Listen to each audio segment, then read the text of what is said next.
आज हम पढ़ेंगे आर्टिकल 26। हम 25 पहले करा चुके हैं। धर्म की स्वतंत्रता का अधिकार, right to freedom of religion, जो कि 25 से 28 तक में है। उसके अंदर पढ़ रहे हैं हम आर्टिकल 26। आर्टिकल 26 में क्या है? आर्टिकल 26 है धार्मिक कार्यों के संचालन की स्वतंत्रता। इसमें धार्मिक कार्यों के संचालन की स्वतंत्रता दी गई है।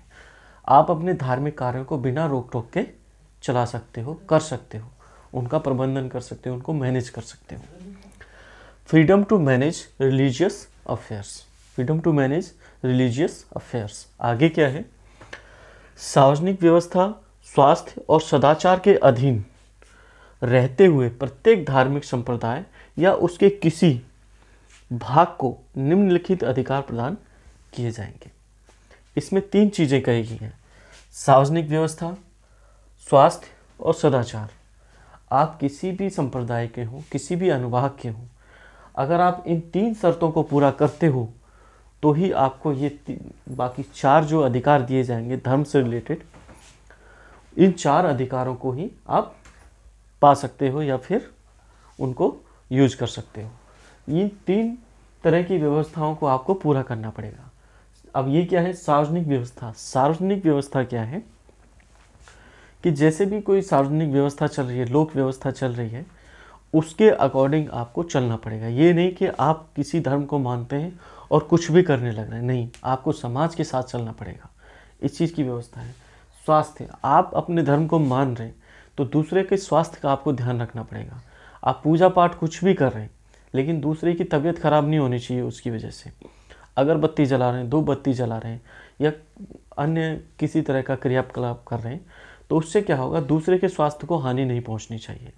उसको अगर आप लाउड स्पीकर पे बात कर रहे हैं तो वो भी क्या है, अगर हम चाहें, लोग चाहें तो उसको भी रोक सकते हैं। अगर उससे कोई बीमार व्यक्ति बीमार हो जाता है या उसको प्रॉब्लम है उस चीज़ से, तो हमारे संविधान में भी व्यवस्था है कि आप सुप्रीम कोर्ट में जा सकते हैं उसको रुकवाने के लिए या उन कार्यों को रोकने के लिए।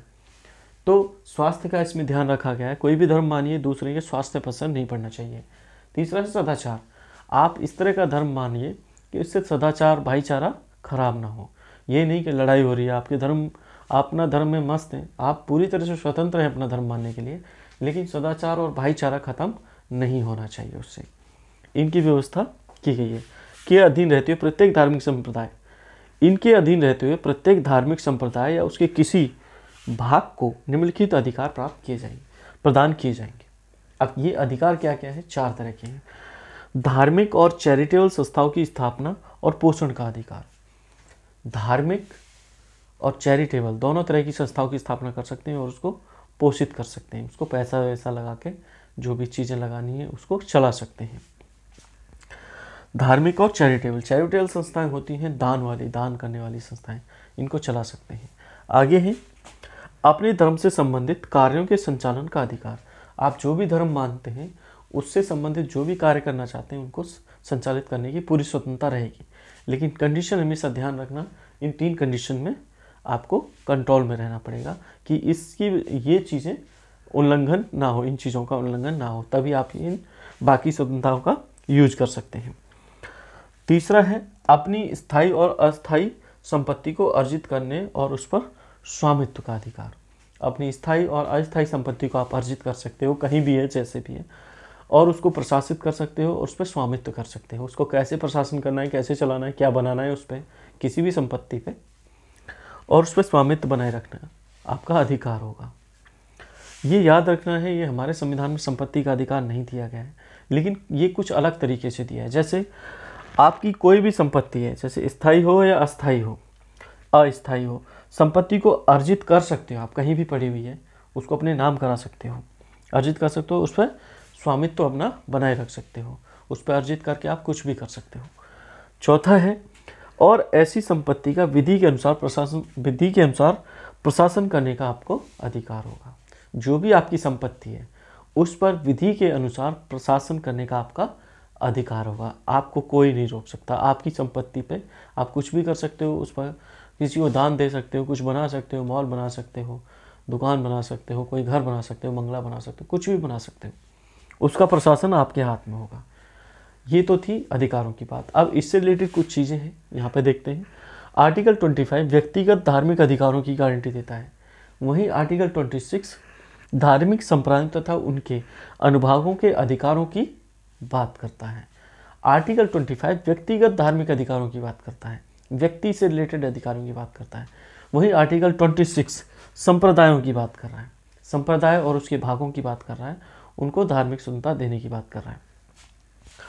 आगे है, सुप्रीम कोर्ट ने धार्मिक संप्रदाय कहलाने के लिए 3 शर्तें पूरी करने के लिए कहा है। ये 3 शर्तें कौन कौन सी होंगी? अगर किसी को धार्मिक संप्रदाय कहलाना है तो उसको पहले ये 3 शर्तें पूरी करनी पड़ेंगी, तभी उसको एक धार्मिक संप्रदाय की पहचान दी जाएगी। क्या है? यह व्यक्तियों का एक समूह होना चाहिए जिनका साझा विश्वास, मतलब एक जैसा विश्वास होना चाहिए, जिसमें भी विश्वास करते हैं, और आत्मिक संतुष्टि अनुकूल हो। मतलब ये नहीं कि किसी को संतुष्टि ज़्यादा हो रही है, किसी को कम हो रही है। वो जिस पे विश्वास करता है उसको अनुभव करे, और संतुष्टि किस लेवल की है ये बराबर सी होनी चाहिए। दूसरा है, इसका एक सामान्य संगठन होना चाहिए। इसका एक सामान्य संगठन होना चाहिए, ये नहीं एक व्यक्ति यहाँ है एक व्यक्ति कहीं और है, पता ही नहीं दूसरा व्यक्ति कहाँ है। इसका एक सामान्य संगठन भी होना चाहिए जो संप्रदाय कहलाएगा। तीसरा है, इसका एक नाम होना चाहिए। जो भी संप्रदाय कहलाने के लिए अप्लाई करता है उसका एक नाम भी होना चाहिए, तभी उसको एक संप्रदाय कहा जाएगा। ये तो थी इसकी शर्तें। तो ये कंप्लीट हो चुका है। आगे वाले वीडियो में हम मिलते हैं आपसे आर्टिकल 27 के साथ। आज के लिए इतना ही। Thank you.